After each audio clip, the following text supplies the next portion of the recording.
Students, आपके subject applied physics 2 में आज जो चैप्टर हम स्टार्ट करने वाले हैं वो है मैग्नेटोस्टैटिक्स एंड इलेक्ट्रोमैग्नेटिज्म, स्थिर चुंबकत्व और वैद्युत चुंबकत्व। एशिया में ही मैग्नीशिया नाम की एक जगह है।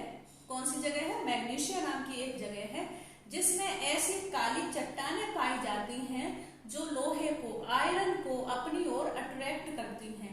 कैसी चट्टानें पाई जाती हैं? ब्लैक कलर की ऐसी चट्टानें पाई जाती हैं जो लोहे को अपनी ओर आकर्षित करती हैं। और क्योंकि ये चट्टानें मैग्नीशिया नाम की जगह पर पाई जाती हैं, इसीलिए इनको नाम दिया गया है मैग्नेट का। किसका नाम दिया है? मैग्नेट का, चुंबक का नाम दिया गया है।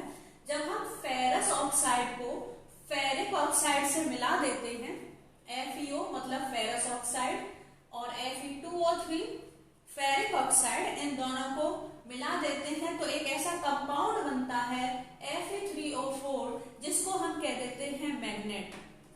इसको क्या कह देते हैं? मैग्नेट, चुंबक कह देते हैं। इसका नाम होता है फेरिक ऑक्साइड, क्योंकि ये फेरस और फेरिक ऑक्साइड से मिलकर बनता है, इसीलिए इसको क्या कह देते हैं? Ferric oxide.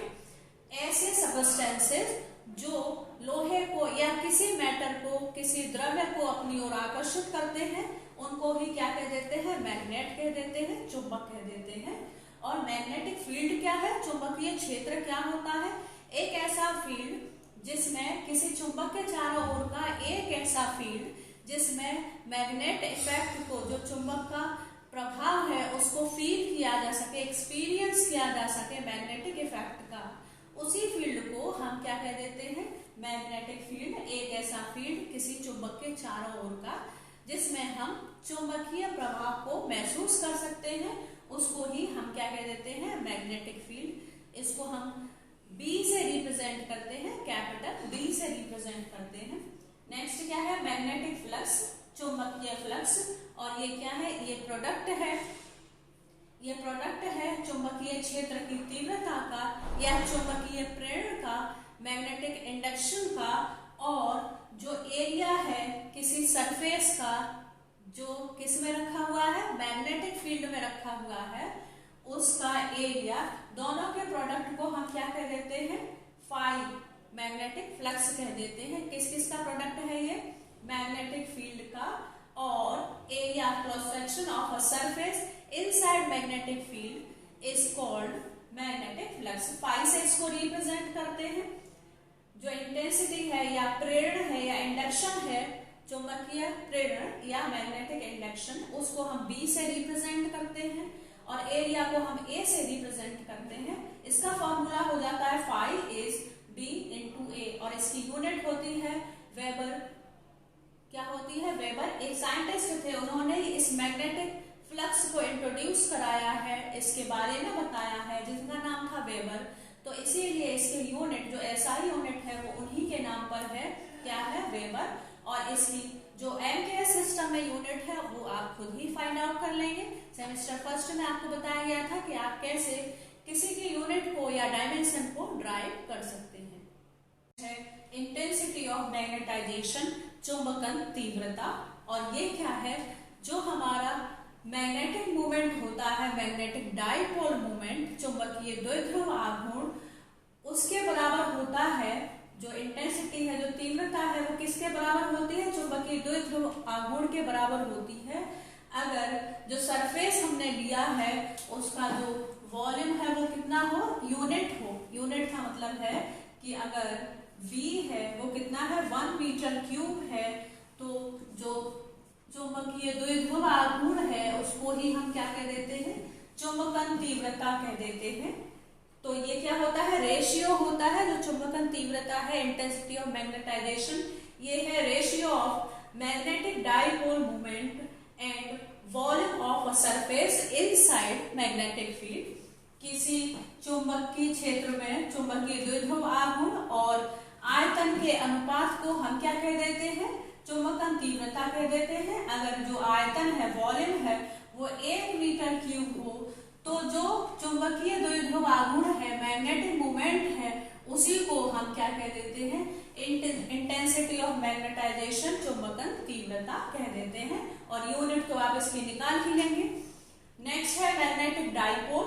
जो मैग्नेटिक डाइपोल मोमेंट है वो कैसे जनरेट होता है, चुंबकीय द्विध्रुव आघूर्ण कैसे प्रोड्यूस होता है जब कोई दो ऐसे पोल होते हैं जो असमान होते हैं।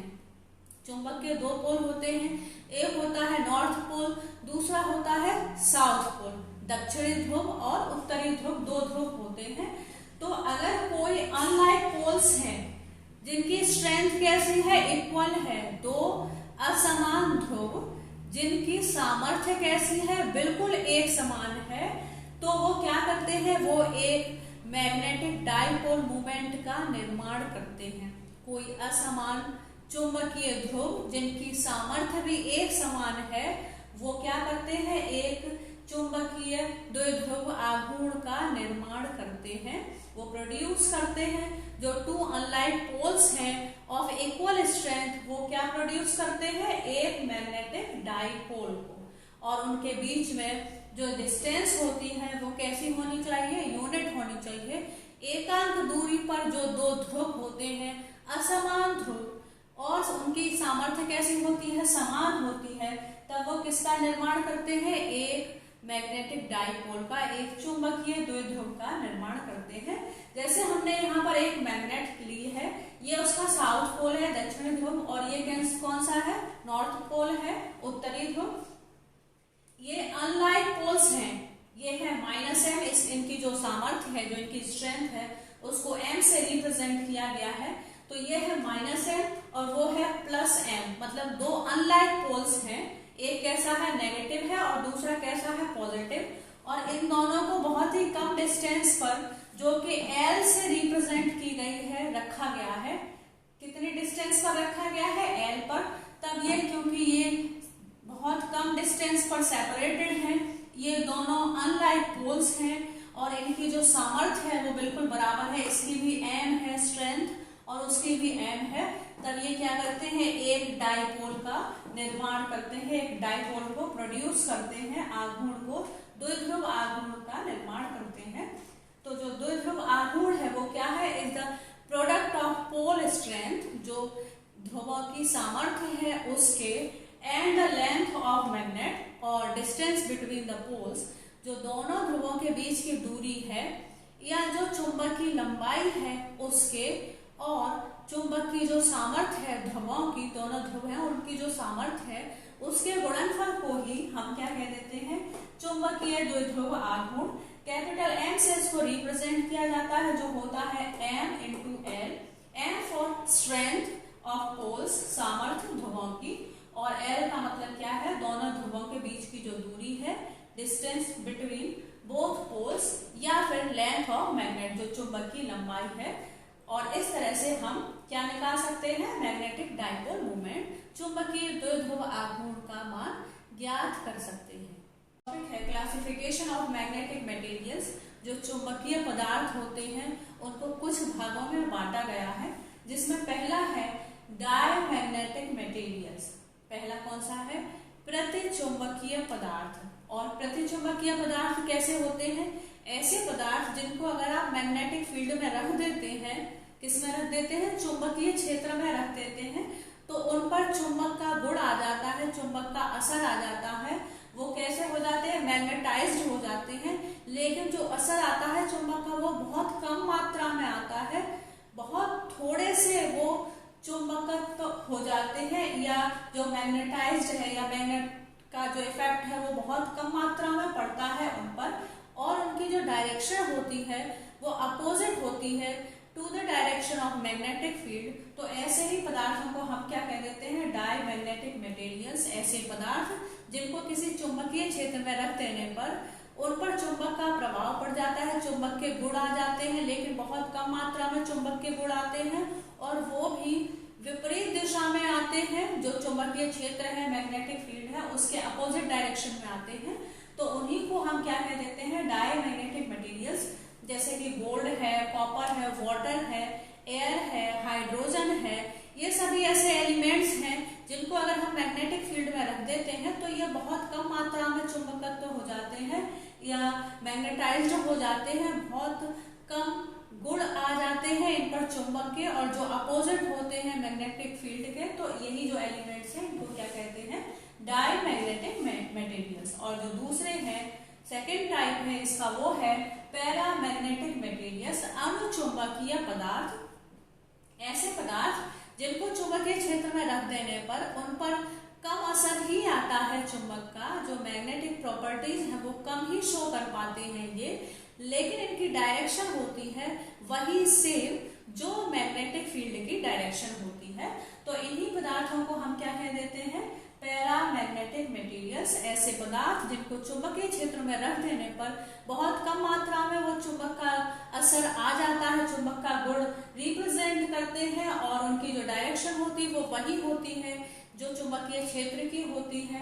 उन्हीं पदार्थों को हम क्या कह देते हैं, पैरामैग्नेटिक मटेरियल्स, अनुचुंबकीय पदार्थ। और जो होते हैं सोडियम, एल्युमिनियम, ऑक्सीजन, ये जो एलिमेंट्स हैं, ये जो पदार्थ हैं, इनको ही हम क्या कह देते हैं, पैरामैग्नेटिक मटेरियल। सेम है दोनों, डायमैग्नेटिक मटेरियल भी बहुत कम मात्रा में चुंबकत्व हो जाते हैं, और जो पैरामैग्नेटिक मटेरियल है ये भी बहुत कम मात्रा में चुंबक का असर, चुंबक का गुण रिप्रेजेंट करते हैं। लेकिन जो डायमैग्नेटिक है उनकी डायरेक्शन जो मैग्नेटिक फील्ड है उसके अपोजिट होती है, और पैरामैग्नेटिक मटेरियल्स की डायरेक्शन मैग्नेटिक फील्ड के डायरेक्शन के समान होती है। यही दोनों में डिफरेंस होता है। एक साइंटिस्ट थे क्यूरी, कौन से थे, क्यूरी, और उन्होंने एक नियम दिया है पैरामैग्नेटिक मटेरियल्स के लिए, उसको ही क्या कह देते हैं, क्यूरीज लॉ।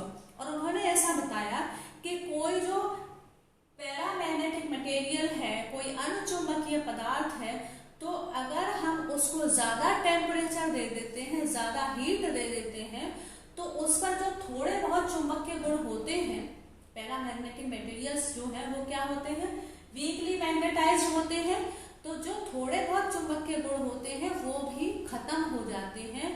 उसको, उसकी जो प्रॉपर्टीज हैं मैग्नेट की, वो खत्म हो जाती हैं। कब खत्म हो जाती है, जब उसको हम टेम्परेचर दे देते हैं ज्यादा, तब। मतलब टेम्परेचर बढ़ा देने पर उसकी जो चुंबकीय प्रकृति है वो खत्म हो जाती है, समाप्त हो जाती है। इसका मतलब ये है कि जो उसकी चुंबकीय प्रकृति है वो ताप के व्युत्क्रमानुपाती होती है। क्या होती है, जो मैग्नेटिक ससेप्टिबिलिटी है वो क्या हो जाती है, लूज हो जाती है, क्योंकि हम टेम्परेचर इंक्रीज कर देते हैं, इसीलिए वो क्या हो जाती है, खत्म हो जाती है। ये चुंबकीय गुण शो नहीं कर पाते हैं फिर, और जो चुंबकीय प्रकृति है उसको एक्स से रिप्रेजेंट करते हैं मैग्नेट की, मैग्नेट को एम से, एक्स से उसकी चुंबकीय प्रकृति को रिप्रेजेंट किया गया है। तो ये क्या होता है, इनवर्सली प्रोपोर्शनल होता है टू द टेम्परेचर, क्योंकि हम टेम्परेचर बढ़ा दें तो चुंबक के गुण खत्म हो जाते हैं, चुंबक की प्रकृति उसकी खत्म हो जाती है, और टेम्परेचर कम कर दें तो ये जो पैरामैग्नेटिक मटेरियल्स हैं वो वीकली मैग्नेटाइज्ड हो जाते हैं अगर हम इनको किसी चुंबकीय क्षेत्र में रख देते हैं। तो यही बताया है क्यूरी ने, और इसीलिए इनके नियम को क्या कहते हैं हम, क्यूरीज लॉ। नेक्स्ट है फेरोमैग्नेटिक सब्सटेंसेस। ऐसे पदार्थ जिनको अगर हम चुंबकीय क्षेत्र में रख देते हैं, किसी मैग्नेटिक फील्ड में रख देते हैं, तो उन पर बहुत ज्यादा असर आ जाता है चुंबक का, वो स्ट्रांगली मैग्नेटाइज्ड हो जाते हैं उसी डायरेक्शन में जिस डायरेक्शन में इलेक्ट्रिक फील्ड होता है। इन्हीं पदार्थों को हम क्या कह देते हैं, लौह चुंबकीय पदार्थ, फेरोमैग्नेटिक सबस्टेंसेस। ऐसे सबस्टेंसेस जो बहुत ज्यादा मैग्नेटिक प्रॉपर्टीज शो करते हैं, जो स्ट्रांगली मैग्नेटाइज्ड होते हैं, जिनका बहुत ज्यादा प्रभाव पड़ता है चुंबक का, उन्हीं को हम क्या कह देते हैं, लौह चुंबकीय पदार्थ। जैसे कि आयरन है, कोबाल्ट है, निकिल है, ये सब ऐसे पदार्थ हैं जिनको अगर मैग्नेटिक फील्ड में रख दिया जाए तो इन पर बहुत ज्यादा असर आ जाता है चुंबक का। ये स्ट्रांगली मैग्नेटाइज्ड हो जाते हैं, बहुत ज्यादा चुंबकीय हो जाते हैं, और मैग्नेटिक फील्ड से बाहर निकाल देने पर भी इनकी जो प्रॉपर्टीज है मैग्नेट की वो खत्म नहीं होती, ये फिर भी चुंबक का गुण शो करते हैं। ऐसे ही पदार्थों को हम क्या कह देते हैं, फेरोमैग्नेटिक सबस्टेंसेस, लौह चुंबकीय पदार्थ। अब आपको पहले से ही पता है कि जो नाभिक होता है, न्यूक्लियस, उस पर क्या होता है, प्रोटॉन होता है, पॉजिटिवली चार्ज प्रोटॉन होता है, और उसके चारों ओर जो कक्षाएं हैं उसमें नेगेटिवली चार्ज इलेक्ट्रॉन चक्कर लगाता रहता है, क्योंकि वो पॉजिटिवली चार्ज प्रोटॉन से अट्रैक्ट हो जाता है, तो उसके चारों ओर गति करने लग जाता है। लेकिन यहाँ पर जो इलेक्ट्रॉन है वो सिर्फ सर्कुलर मोशन नहीं करता, वृत्तीय गति नहीं करता, वो अपने अक्ष के परितः भी गति करता है, वो स्पिन मोशन भी करता है।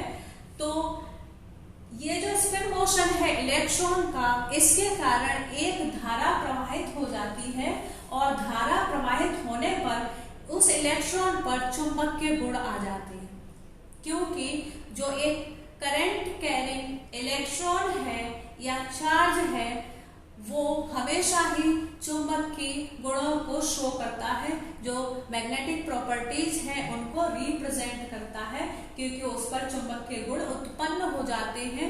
कब? जब वो पॉजिटिवली चार्ज जो प्रोटॉन है उसके चारों ओर सर्कुलर मोशन भी करता है और स्पिन मोशन भी करता है, जिसकी वजह से एक धारा उत्पन्न हो जाती है, करंट प्रोड्यूस हो जाती है, और करंट की वजह से उस पर मैग्नेटिक इफेक्ट आ जाता है, वो चुंबकीय गुणों को प्रदर्शित करने लग जाता है।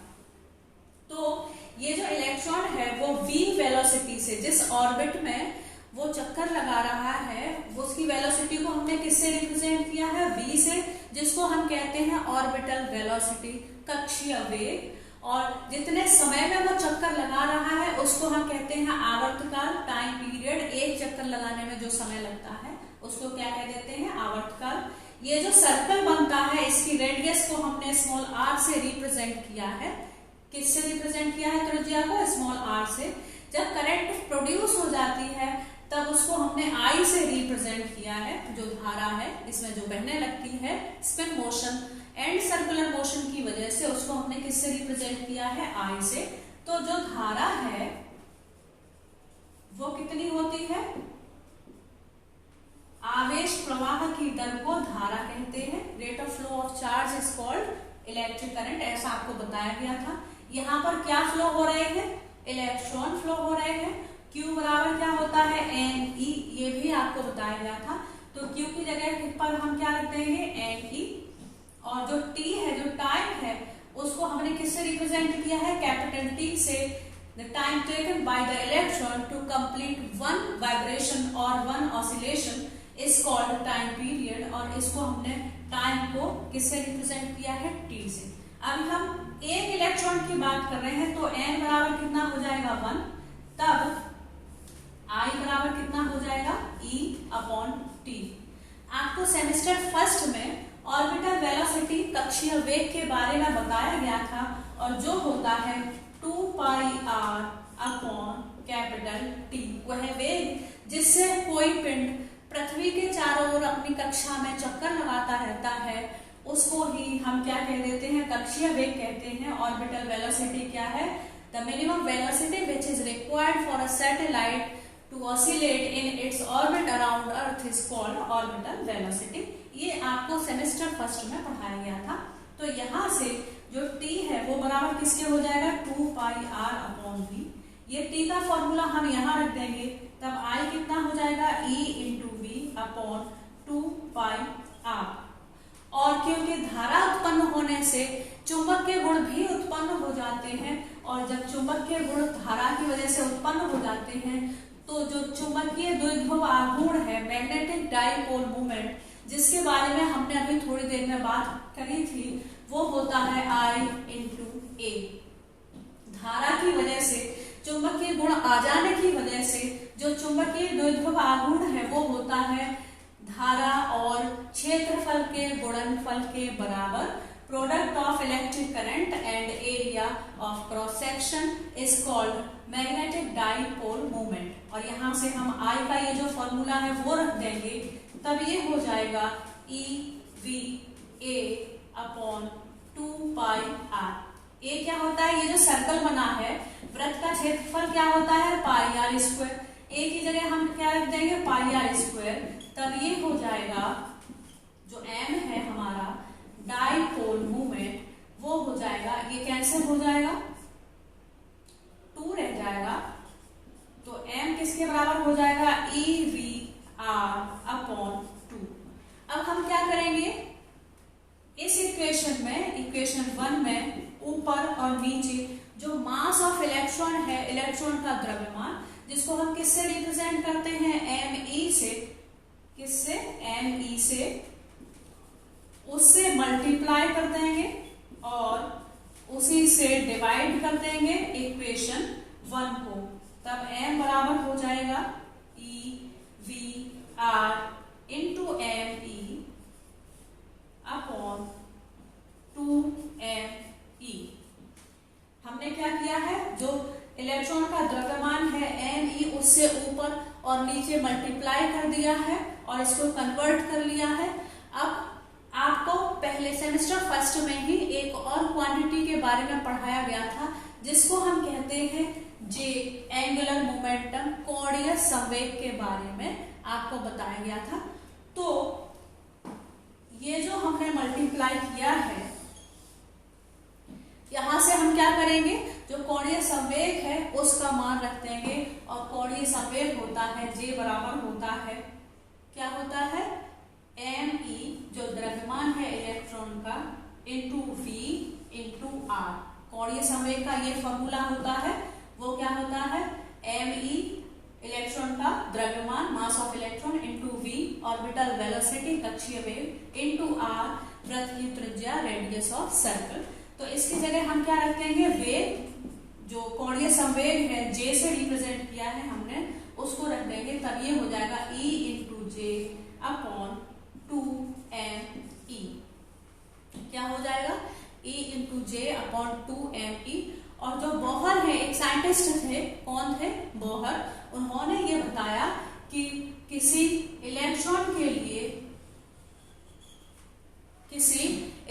के लिए जो कोणीय संवेग होता है L, वो बराबर होता है NH/2π।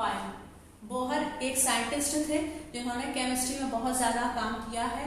उन्होंने ही इसके बारे में बताया है कि किसी इलेक्ट्रॉन के लिए जो एंगुलर मोमेंटम होता है, कोणीय संवेग होता है, वो होता है L से, या आप इसको J से रिप्रेजेंट कर सकते हैं। हमने यहाँ J से रिप्रेजेंट किया है, तो ये बराबर होता है NH/2π। इसको हम कहाँ रख देंगे, यहाँ पर।